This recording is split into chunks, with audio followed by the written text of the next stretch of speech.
Welcome to the final episode of Season 1 of Faith in the Line of Duty. This episode is special not just because of the story, but because of what God has done to bring it all together. What started as a small step of obedience has grown into something I could have never have imagined. When the Lord first placed this ministry on my heart, I didn't know how it would go, but He has been faithful every single step of the way. I found myself boarding a plane from Washington, D.C. to Tallahassee, Florida.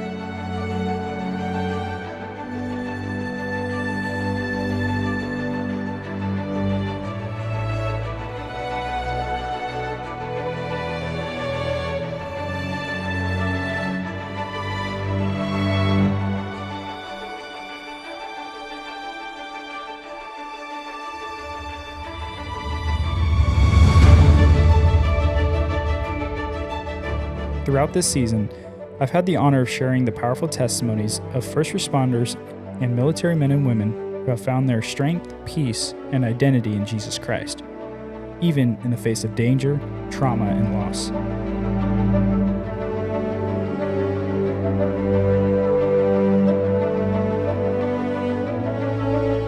Something that was more powerful than the beauty of the landscape was the kindness of people. It reminded me that the body of Christ doesn't just gather in churches. It shows up in communities, in small towns, in conversations over coffee. In this episode, we talk about what it means to serve with integrity, to be refined by God's grace, and to follow Jesus, even when it means stepping back into the fight. This isn't just an interview. It's a testimony of redemption, purpose, and the power of God's call. So stay with me as we close this season with a story that reminds us all of Philippians chapter 1, verse 6. When the Lord begins a good work in you, He will carry it through to completion. Hey everyone, thanks for tuning in to the 12th episode of Faith in the Line of Duty. It's been a great season. Today I have the honor of introducing my Uncle Felix. So yeah, just so excited to be here. Same here. As you guys can notice, we're in a coffee shop right now. So why don't you just tell us a little bit about that?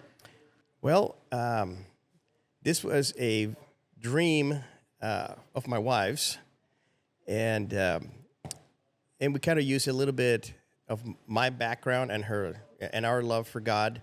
It's a combination of God, coffee, and guns.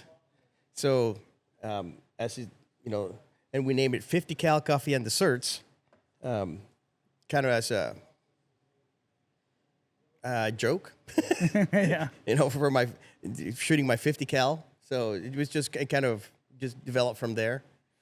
But it's really aim at blessing people, have given them a place where they can come and feel comfortable.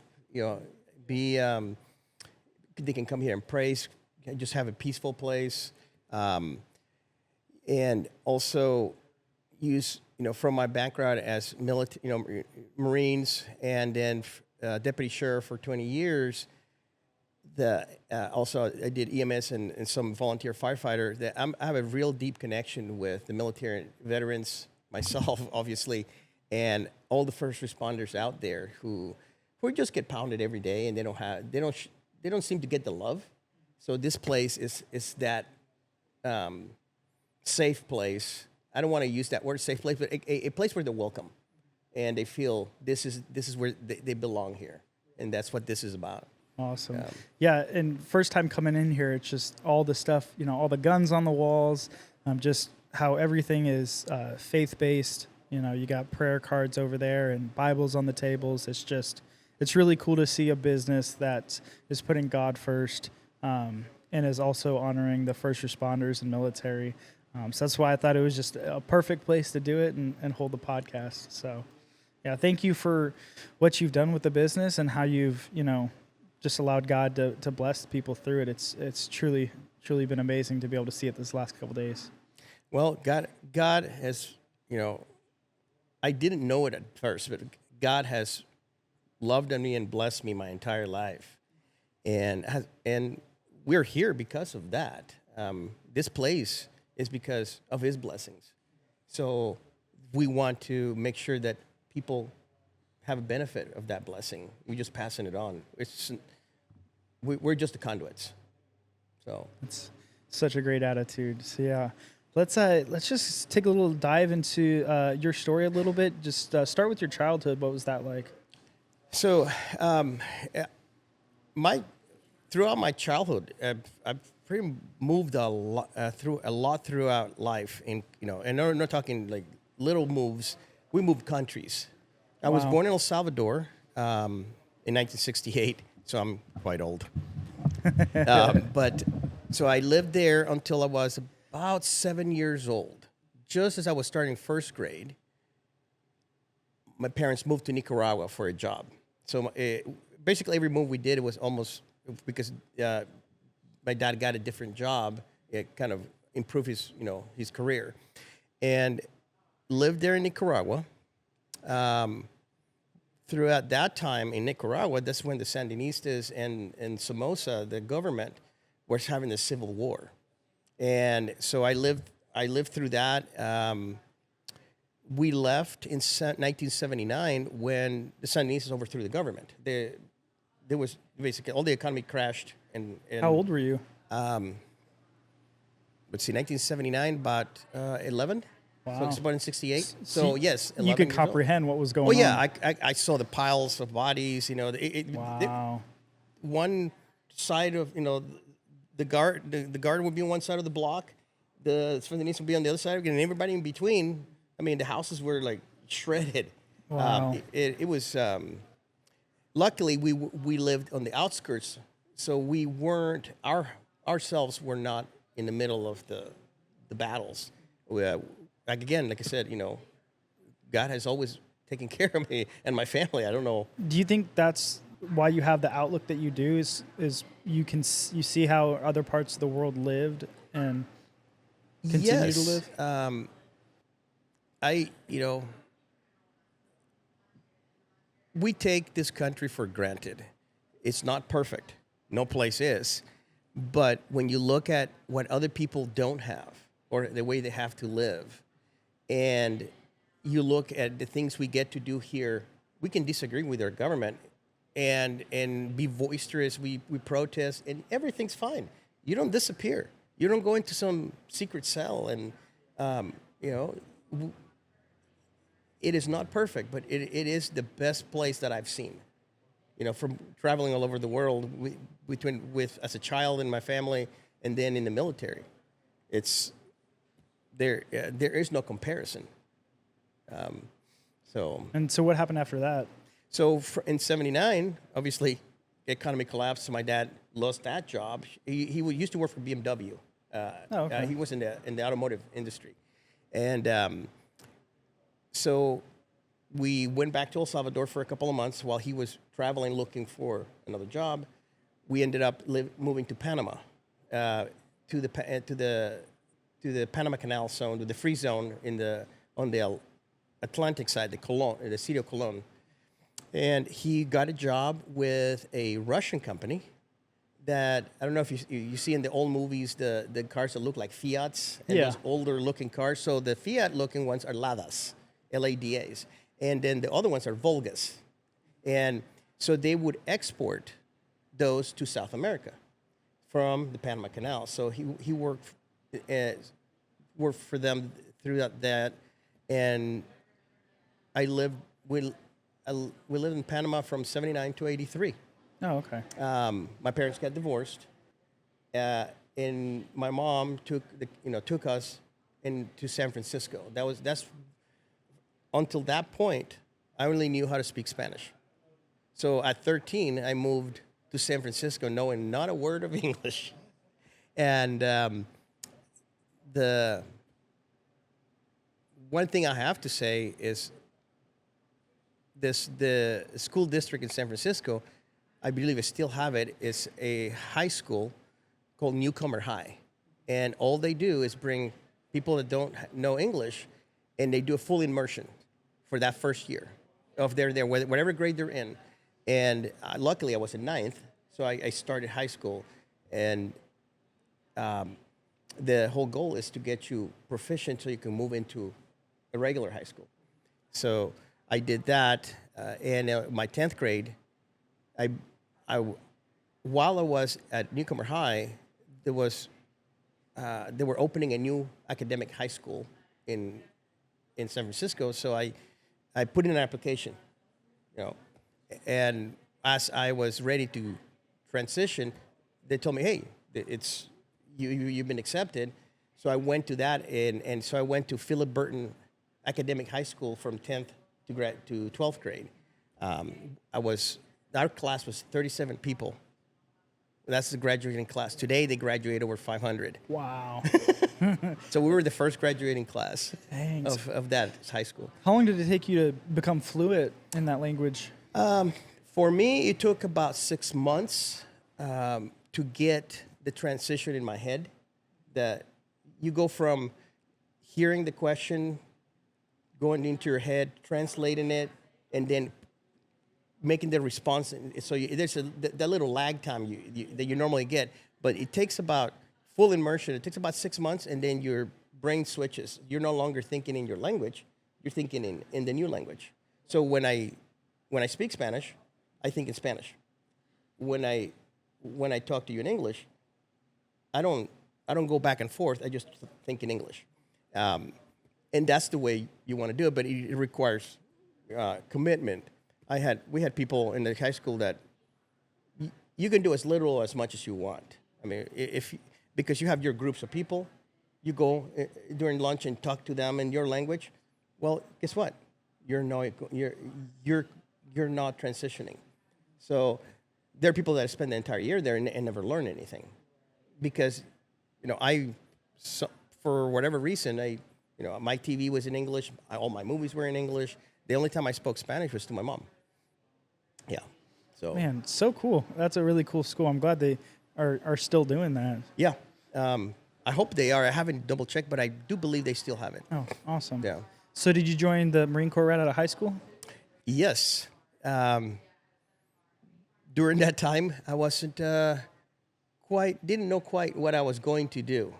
And the Marine Corps recruiter, I think he showed up at the high school like they usually do, but I ended up actually looking him up and going to the recruiting office, and somehow I ended up joining the Marine Corps right out of high school. And so why did you choose the Marines over the other branches? I think he was probably the most. He was Johnny on the spot, and. Oh, actually, I had a friend in that high school. So we had a lot of military kids from the bases in San Francisco, and one of my friends, his dad was in the Marine Corps, and he was just gun ho in the Marines. And so it kind of got that thought in my mind. So when the recruiter talked to me, that's the way when I went. I don't think he. I don't know where he went, because I think they moved before we graduated. Gotcha. So we didn't graduate together, but I think he would have been surprised that I actually joined the Marine Corps. That's cool that he inspired you. Yeah, it was one of those, like, he was fit. He was like go go go go. We went on camping trips with the school, and we would just go in the woods. It's like, Yeah. So what was your job? I was motor transport. Oh, okay. 3531. So everything that has wheels, I can drive. And what year did you join? 1987. Okay. Yeah. So it was right around the Desert Shield. Desert So Storm Desert area? Shield, Desert Storm was 90. Oh, okay. 90 and then to 91. Gotcha. So And you were deployed out there, right? originally, no. I wasn't part of the people. I was stationed in El Toro with the Marine Corps station El Toro, the Air Wing, and as things started to settle down, they started sending more people. So, I was single, so I volunteered. I says, "You can send me." There's people that didn't want to get deployed, but the units had to send X amount of people from each unit. Right. So I said, "I'll go." So. Yeah. Can you tell us a little bit about what that was like? So the first, what they did is they acclimatize you. So you spend several months. We went to Yuma, Arizona. Yuma, Arizona, and we trained in the desert for about a month, getting us ready for the heat that we were going to be experiencing, and just getting. Then we, I about a month and a half later, I was in country in Saudi Arabia, and I don't know if I'm saying this correctly. I was mainly stationed at the port of Al Jabal. That's where all the supplies were coming in by ship. All the military vessels would come in to resupply. But so I was based out of there, and I would be driving semis, flatbeds, and I would transport anything from aircraft palletized, stacks of water, anything that needed to be moved from the rear to the front, small arms ammunition, 2,000-pound bombs, you named it, I moved it. So they dubbed it the Baghdad Express. Man, that's such an important job to have for sure. Man, that's cool. So looking back at your time in the Marine Corps, what would you say would be your most memorable moment? For me, I would say the day I was at boot camp, but I don't know if it's the third or fourth day, because first, they do all the admin stuff, and they keep you awake for like, I don't know, days. I guess it's part of the. So I'm in the barracks. They have us sitting on the ground, and the senior drill instructor comes in. I mean, sharp as hell, marches in, very professional. He goes, "My name is such and such, senior drill instructor such and such. I'd be in charge of your overall training." Very professional. I'm thinking like, wow, this maybe not be that bad, right? And he's going, and he marches in the first junior drill instructor, introduces him. I mean, they're standing at attention. The second junior drill instructor, and we had a third one that was in training that had just, being, I guess, evaluated to be, full, junior drill instructor. So we had three. Then he sends the junior drill instructors back into the DI office, and he continues talking, very professional. My expectations are, and we're like, I'm sitting there, front row, and then he says, "Junior drill instructors, they're yours," and it's like Tasmanian devils just came flying out of that, office, kicking, screaming, throwing things. I mean, people were running everywhere. Like they were just went freaking nuts. They went from 0 to 1,000. I swear, I had an out-of-body experience. To this day, I remember I was sitting here on the ground, and I'm standing facing myself, and I'm looking. What did you just do? I'm serious. To this day, I remember seeing myself sitting on the ground. That is the one thing I remember the most. Yeah. We'll never forget that. That causes your stress levels to go way up. Yeah. I was they lulled you into a sense of, oh, this is going to be nice. They're professional. They're like, and then they go nuts. This is the old time when they could. Yeah. And it doesn't matter what branch. We all share that moment of, hey, what did I just get myself into? Yeah. And by then it's too late. Yeah. One thing I've always wondered is that when you talk to veterans in different branches other than the Marine Corps, and you ask them, oh, what did you do? They always say, I'm a Marine, right? So other branches that say, yeah, I served in the Army, the Coast Guard, the Air Force, and this is what I did. Yeah. So is that something that they instill in you? So it's part of the tradition. It's always, the saying is, once a Marine, always a Marine. You're not a former. You're never. Once you earn the Eagle Golden Anchor, you're part of that brotherhood. You will never not be. That's one of the things that's always been instilled. It's part of the pride of the Marine Corps is once a Marine, always a Marine. And if you notice, in an Army, you're a soldier. In an Air Force, you're an airman. In the Navy, you're a sailor. In the Marine Corps, in the Marines, you're a Marine. You are what the branch is. So I guess we're the smallest branch, but we seem to have the proudest. at least for me, the proudest history. The name Devil Dog, first to fight, all those things are from things in history, and that's where we get who we are. So That's so cool. Thank you. I've always wondered that, so it's good to yeah, you never say, know well, former Marine. No. yeah. And it's not. I mean, it's everybody you ask. No. If I heard it any differently, I'd be kind of shocked. If you hear somebody who says I used to be a Marine, I don't think they probably were. So what made you get out of the Marine Corps? Well, originally, I love flying. I think everybody, I was stationed in the Marine Corps Station El Toro, and our motor pool was right at the flight line. So jets were taking off. I mean, continuously. They had the C-130 squadron was right after us, and I wanted to be in an aircraft. So I did all my swim quals. I did everything. I was going to re-enlist, and I was going to be load master on C-130s.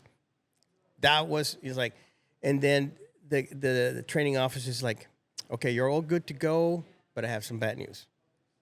The next school seat is a year and a half away. And you know what happens in the military when you don't have an MOS? You do guard duty, mess duty. You're doing field duty. You're just basically every little crappy job that nobody wants to do. And so I said, nah, I'll get out. And I almost joined LAPD at that time. Oh, okay. Because they were hiring. I was right there in Orange County, all Los Angeles, just north of that. But I didn't do it. Moved to Yakima, Washington, and where my mom had moved to, and I spent. I got there in '91, and my first job was changing tires at Sears. I didn't have, other than I did have my Class A CDL, and I had been driving as like a side job in the military tour buses in Orange County, but Yakima doesn't have a tour bus industry, and I didn't feel, I just didn't feel comfortable driving commercially. It just didn't cross my mind, although I did have the license. So I started doing automotive, and started at Sears, changing tires, changing batteries, and moved up, and then learned everything I could there. Then I found an actual automotive shop and that person took me under their wing and showed me and again, just built me up, gave me all that knowledge. By the time I left that shop, all I was doing is drivability and electronics. Oh, okay. So I no longer was getting dirty. I mean, I was clean. I mean, the entire time I said, okay, this car, I was diagnosing and giving it to the next guy. Yeah, that's got to be nice. But in between that, the friend that I was driving for tour buses while I was in the military calls me. This is 1994. He says, hey, you want to come drive some buses for me? It's like, sure, why not? Yeah. So I went back to Orange County. Actually, I was in Fontana, California, in Irvine. And I drove tour buses there for about a year and a half. It was fun. I mean, I got to go to a lot of shows, a lot of places for free. The driver always gets comped. That year was when the Huskies went to the Rose Bowl. The University of Washington Huskies went to the Rose Bowl, and obviously I took USC.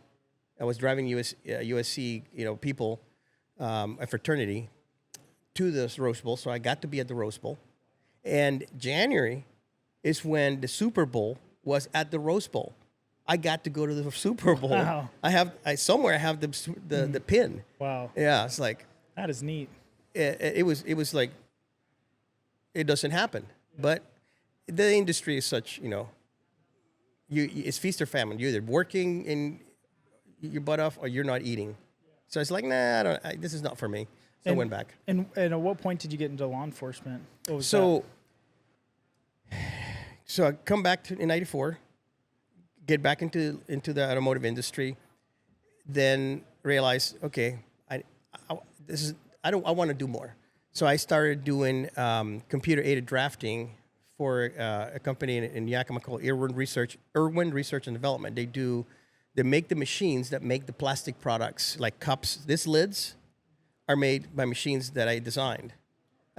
Maybe not specifically this brand, but the tooling, the machines, that company sells them worldwide, and so we would make the machine that makes the product, and then they buy the machines from us. And I did that, and while I was doing that, I was sitting on my computer, and I see one of my coworkers walk by in full deputy uniform, and I said, like, wait a minute. What are you? He's like, yeah, I'm a reserve. I reserve for the county. Yeah, I'm at Yakima County Sheriff's Office. They have a reserve program. And I said, really? So I applied, went to the Reserve Academy, started reserving. And at that time, I had gone from the design side of the company to the manufacturing side of the company. And I was the weekend foreman. So I would work from 3 p.m. on Friday to 10 p.m. on Sunday. 3/12s. So I had Monday through Friday free. So I was reserving. I was patrolling I was doing full time. And I had tested for the full time position. They called me and said, hey, you're number one on our list. Are you still interested? Oh, yeah. So that was April of 98. I was in the academy by June. I graduated in November, and so I started with Yakima County Sheriff's Office. Wow. So yeah. And how long were you there? I was there until 2000. Okay. Yeah, and we moved. I lateral to San Juan County Sheriff's Office in the Puget Sound. That's when our kids were starting to get into the school system. So my wife didn't like it, and so we chose to move, and it was a good decision for their education. Not a great decision for my career. Yeah. Yeah. So, in your time in law enforcement, can you tell us a little bit about the different jobs and positions you had? So I'm the kind of person that likes to learn a lot, and I was, like I said, I've always been blessed in my opportunities. While I was at the sheriff's office with Yakima. This was the boom of the methamphetamine labs. They were popping up everywhere. Meth was everywhere, and it still is. But and one of the reasons why Yakima was such a, one of the counties that had a lot of labs is because that's a farming community, and it's apples, cherries, and all of those things get harvested and go into cold storage. Well, the commercial refrigerant for those facilities is anhydrous ammonia, which is one of the key ingredients for making the methamphetamine in the pseudoephedrine reduction method, or the Nazi method.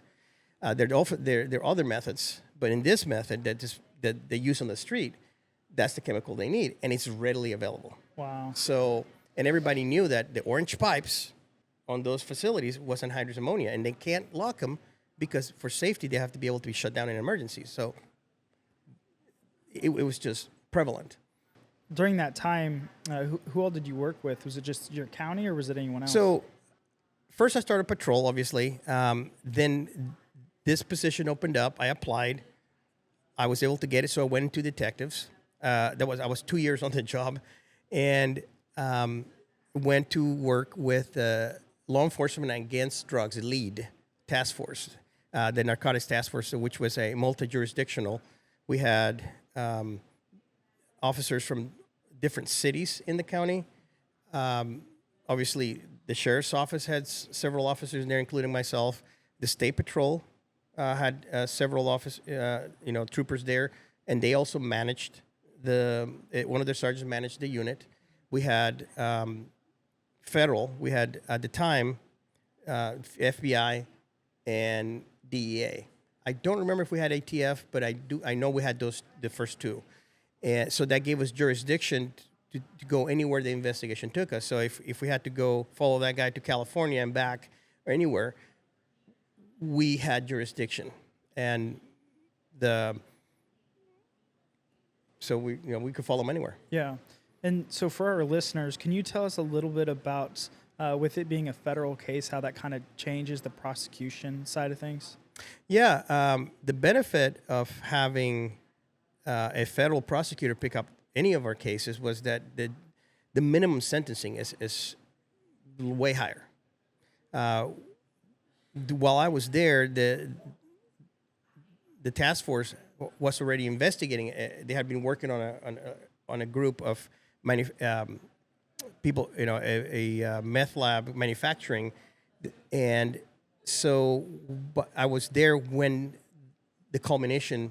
We did surveillance. We did, and we arrested the group.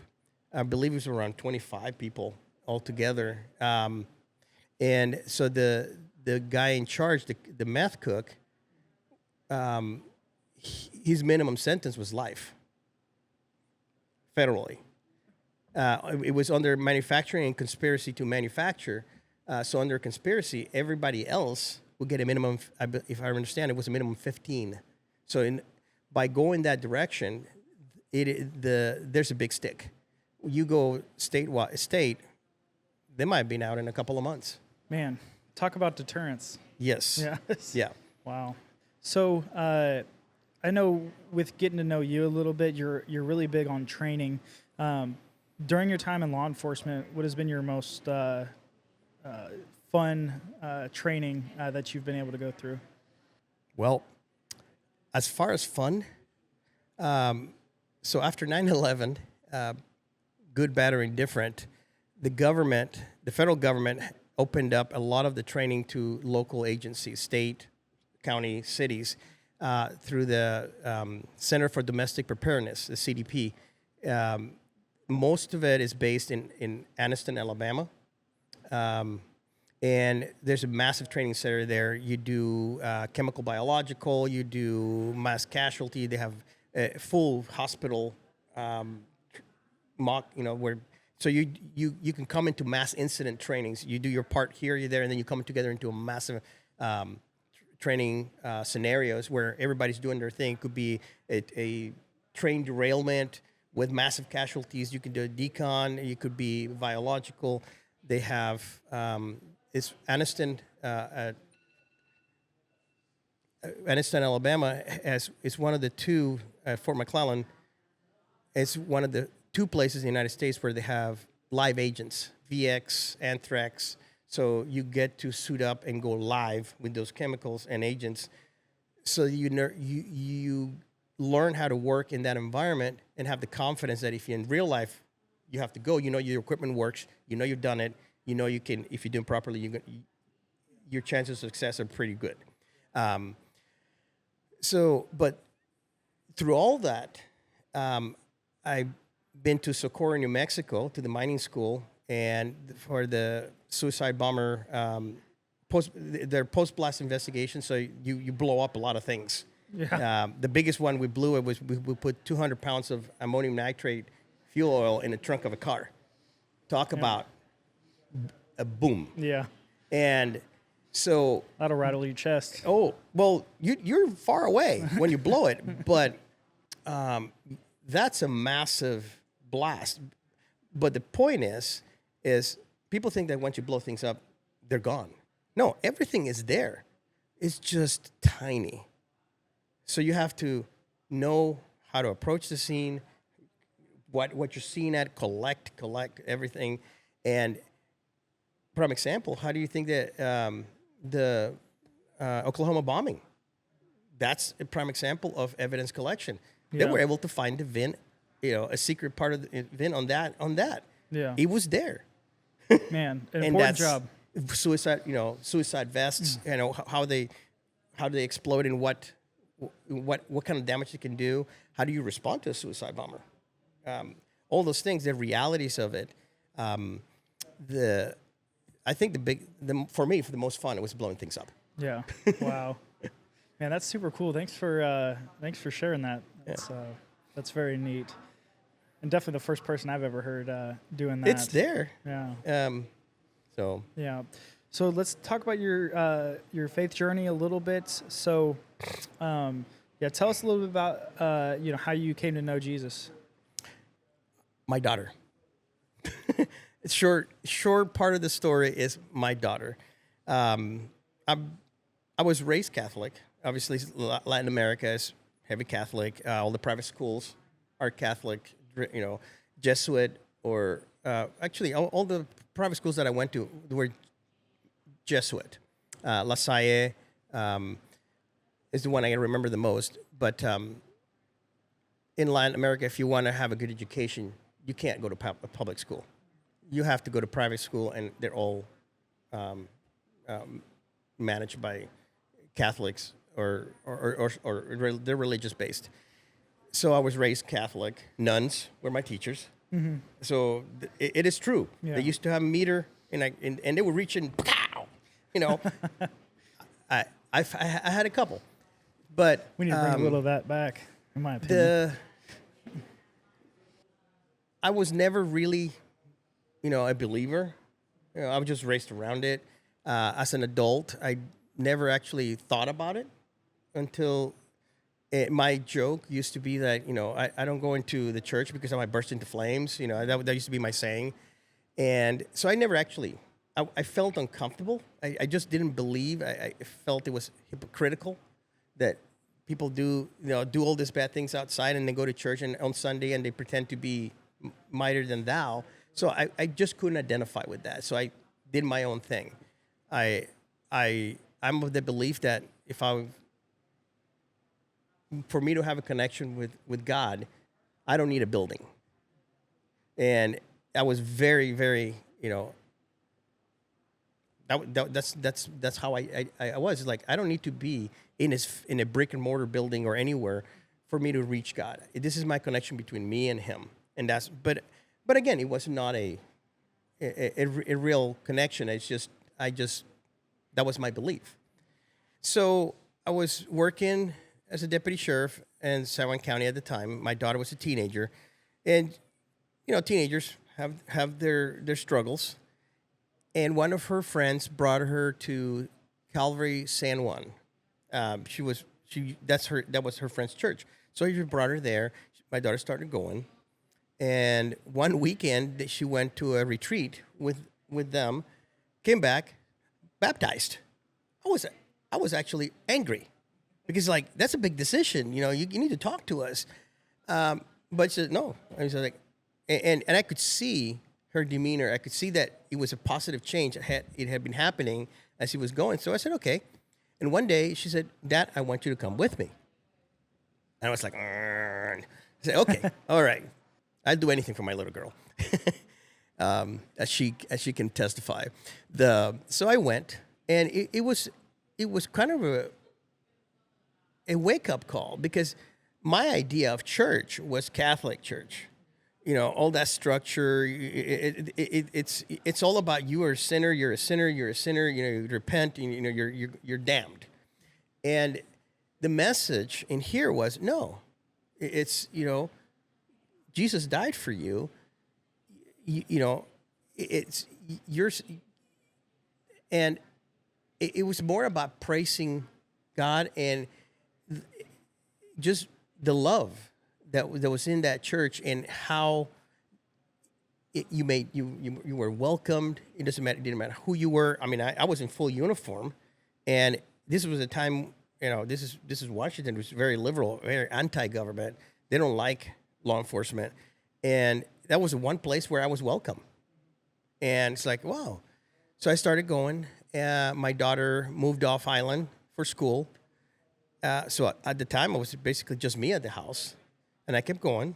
And one Sunday, I just decided to take Jesus into my heart and got baptized. Wow. And the videotaped it. So I said it to my daughter, this is your doing.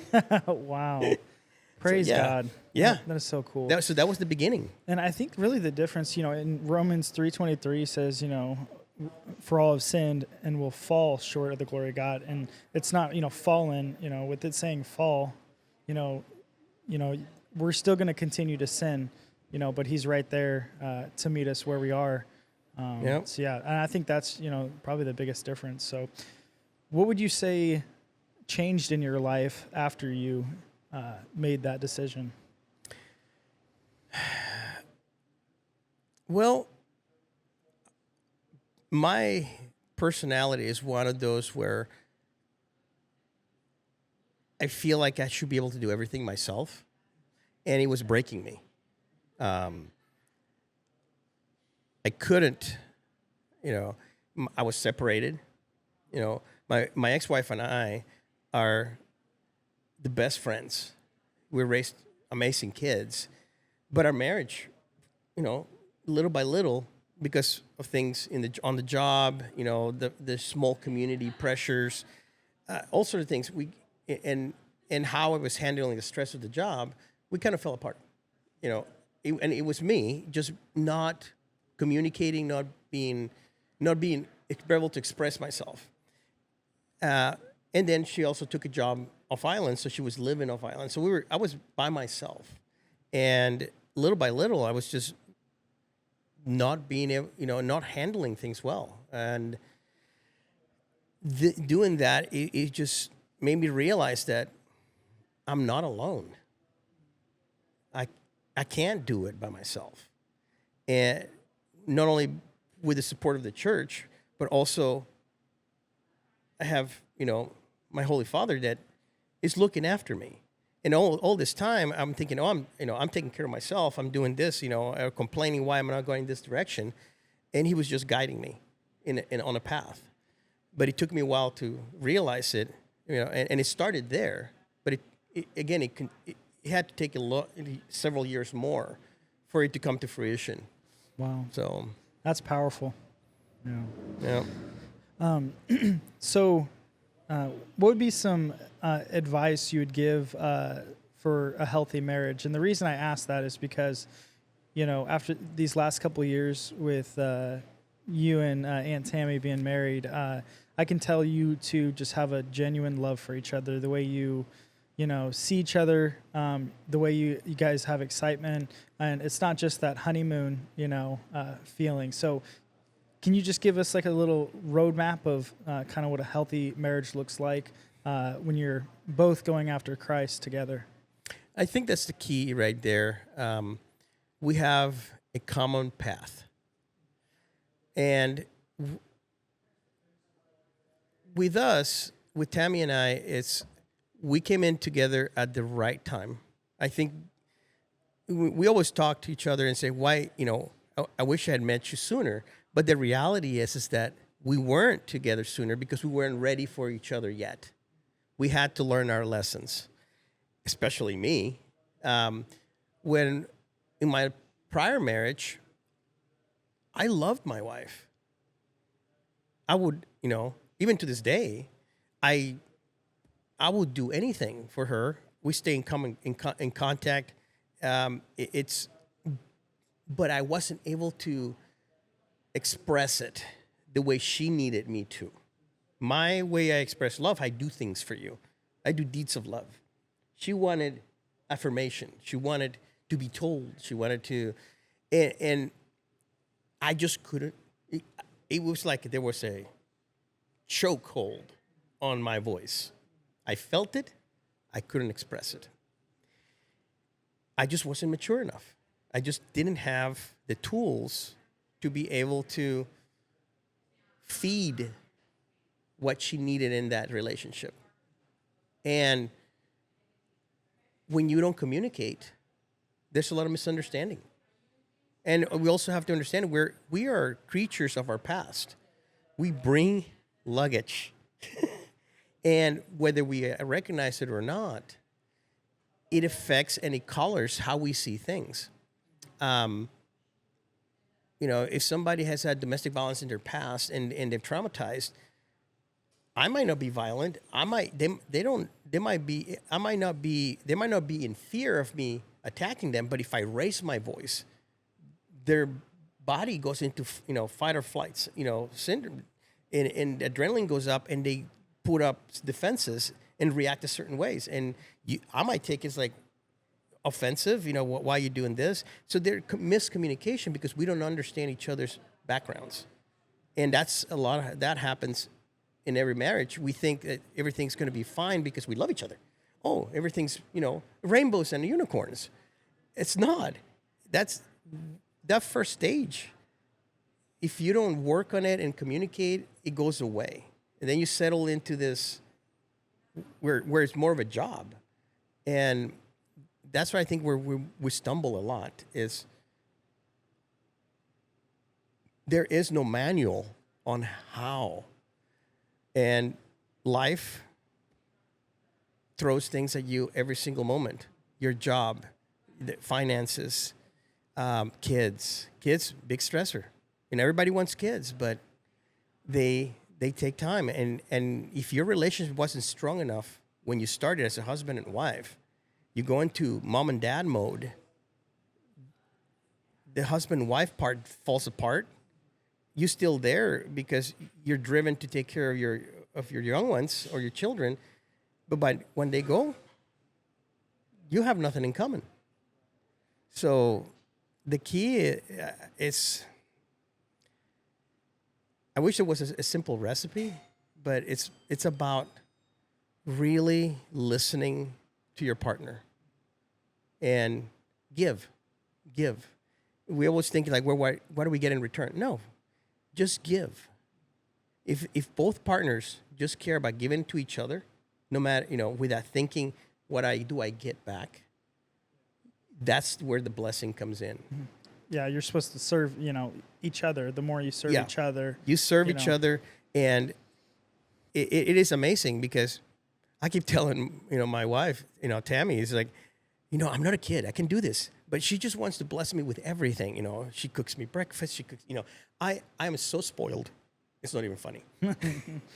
But it just drives me to love her more. Mm-hmm. And I want to bless her more. Mm-hmm. And it's just this, it's not a competition, but you just want to do it. Yeah. Mm-hmm. And that's the thing. Is that if we just serve each other, that we can outgive each other, and definitely we cannot outgive God. Mm-hmm. I mean, yeah. As we go throughout life, the Lord has, created in His Word, basically, a roadmap of kind of what you're talking about too. How to be a father, how to be, a leader, how to be a husband. So I just think that's just such an encouragement to the people listening that, hey, like before you start reading your Bible, pray and just ask God to, use the Holy Spirit to teach you something. But yeah, like it's very practical, It is. Every time it happens to me, I'm still amazed. I don't know why I'm still amazed, but it always does. We be talking about something, and at home, I'm reading the Word to my wife that night, and we go to church, and it's the same topic. He's preaching that today. It's like, we just discussed that this week. Yeah. So it's like sometimes the message, you just have to be open to listening. I always say, well, I ask God, I talk to Him. It's like, I can't hear you. And you just have to really be listening, because He's talking to you in so many different ways, but you just not recognizing it. Or you just don't want to hear it because that's not the answer you're looking for. And I think the biggest thing is too, like the biggest way that He talks to us is in His Word. You're not always, like you said, you're not always going to have like an audible, hey, moment like that. So yeah. So looking back at your time in law enforcement, you see law enforcement driving down the road, and you see them if you got into an accident or something like that. But what are some things that are kind of unseen that law enforcement go through that not a lot of people know about? I think one of the things that people don't think about, or they don't want to think about, is, first of all, with fire, EMS, or any other services, they provide a service that people want. There's always a positive to the service they get receiving. You might not end up in maybe they can't save the person, maybe something, but in general, you're going from bad to good. Something's not good, they're gonna help you try to resolve and make it better, heal you, whatever it is, rescue you. With law enforcement, we go from bad to worse. We're always interjected into bad situation. They don't call us when things are doing well. They don't need us when things are going well. So when we get there, things have broken down. Bad things had happened. Somebody's done something to somebody and victimized them. So there's nothing good in that environment when we get there. We see living conditions, with children and families and abuse, all those things. They're just negative, negative, negative. Our communities want us to be, serve them. And that's what we want to do. But they don't realize, or they don't want to realize, that we're exposed to such negativity all the time. We don't see the good of people. And people don't invite us to see the good in people. So we tend to forget that there is this good. And they want us to handle their most horrible scenario, but they don't want us to, do it like machines. If we go to a scene where bad things have happened and it's a horrible scene, they want us to be able to do our job, but they don't want us to look like we don't care. That's difficult because we have to function in that environment. We have to do the job in that environment. So we have to find some coping mechanism to be able to do it. And the more you do it, the more jaded you can become. You have to have some balance in your life. And a lot of us do not do that. That was my problem. I didn't have a balance. It was either work or nothing. And that's where faith comes in. You have to, it allows you to see that there is good. And even at people at their worst, they still have goodness in them. But it's hard to see that. So we get dark. And the longer we do the job, depending on the jurisdiction, how your community treats you, all of those things affect you. And it just, people don't realize that we are human. And you beat us down, we're going to shut down. We don't want to, but we have to protect ourselves. We either get out of the job or something happens. And that's what happened to me. Is I didn't go the full length because I couldn't handle it anymore. The West Coast, the way they treat you, the way everything, everything added up. Plus, I had no balance, so I had to pull the plug early.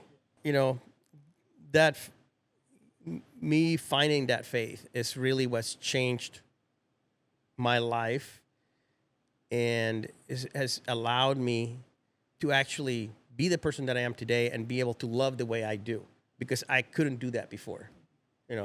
I would love my own way. I was shut down inside, and it just growth overall. I mean, it's God putting me in a certain path. I tried to deviate, and He allowed me.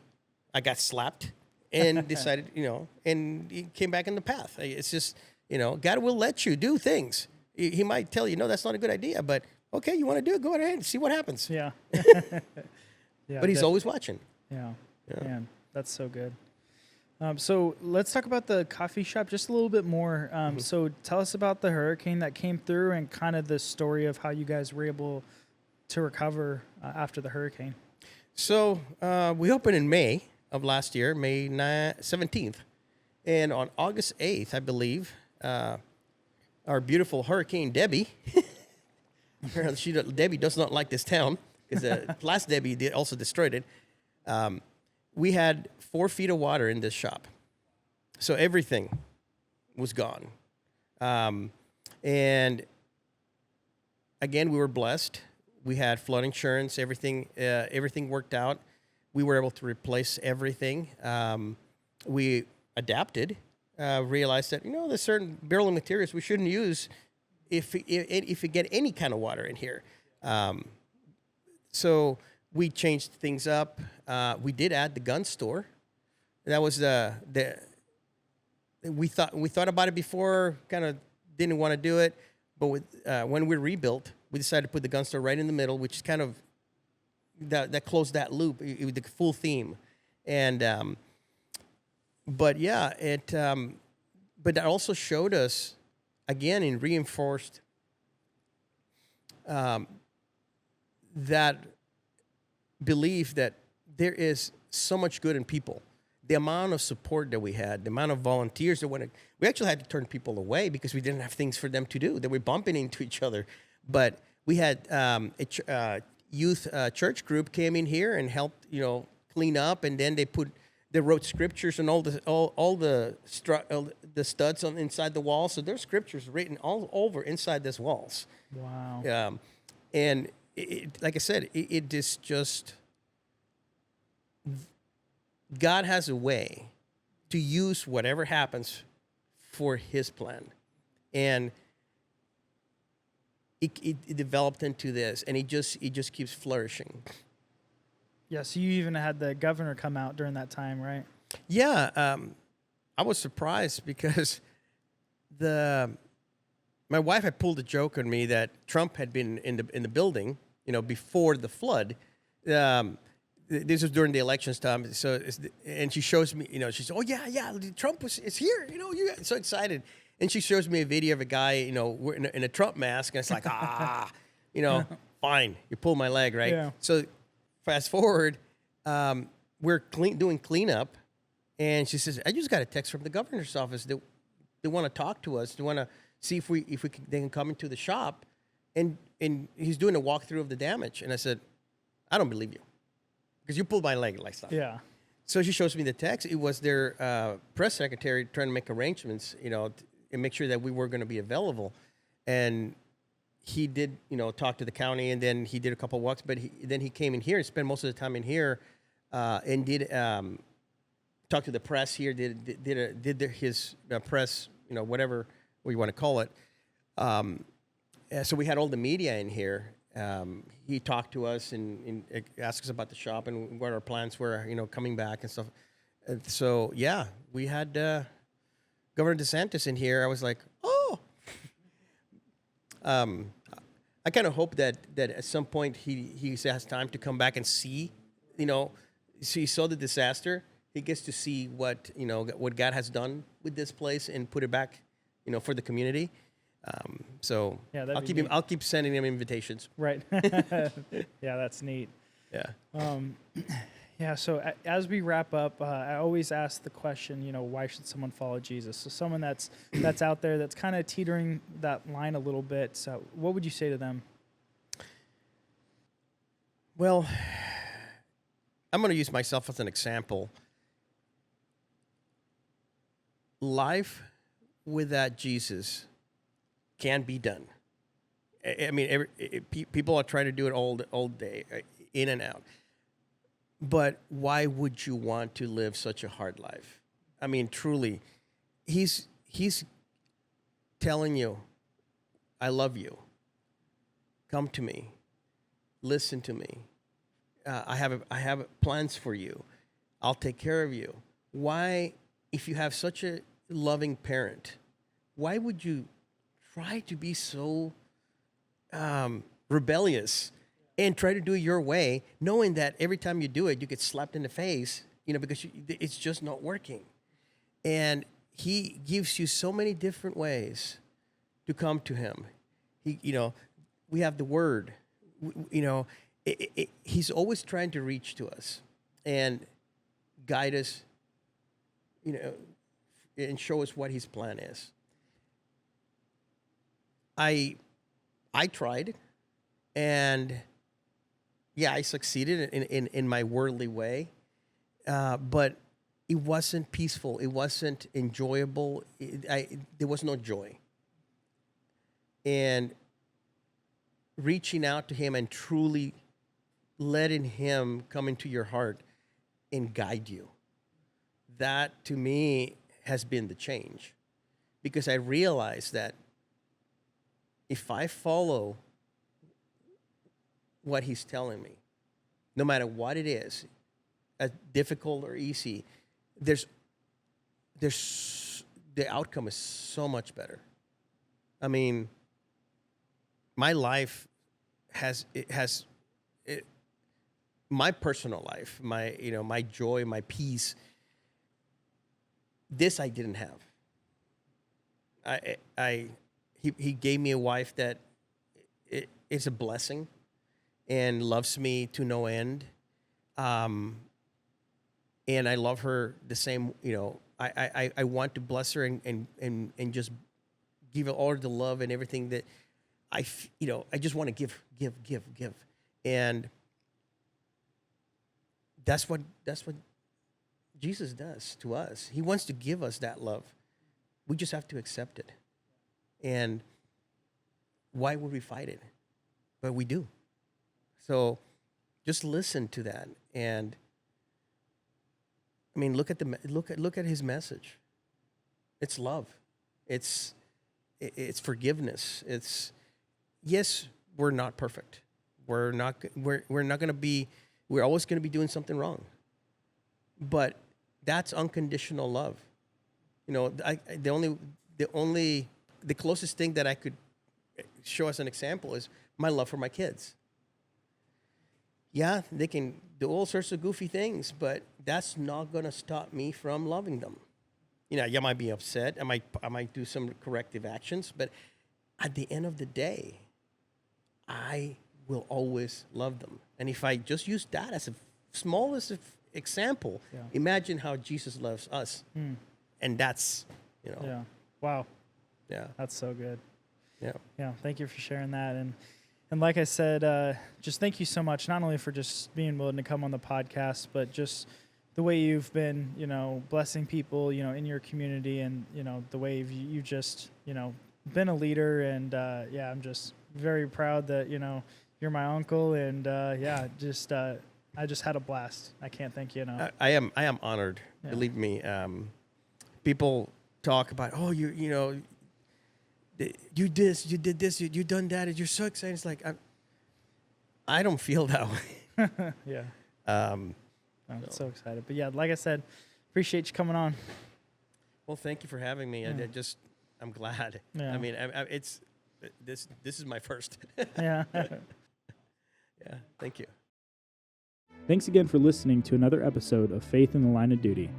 If you're a first responder or in the military and have a story you'd like to share, email me at faithinthelineofduty@gmail.com. You could be a guest on a future episode. To continue the conversation, visit my Facebook and Instagram page. Thanks again for tuning in, and join me next time for another encouraging story of faith in the line of duty.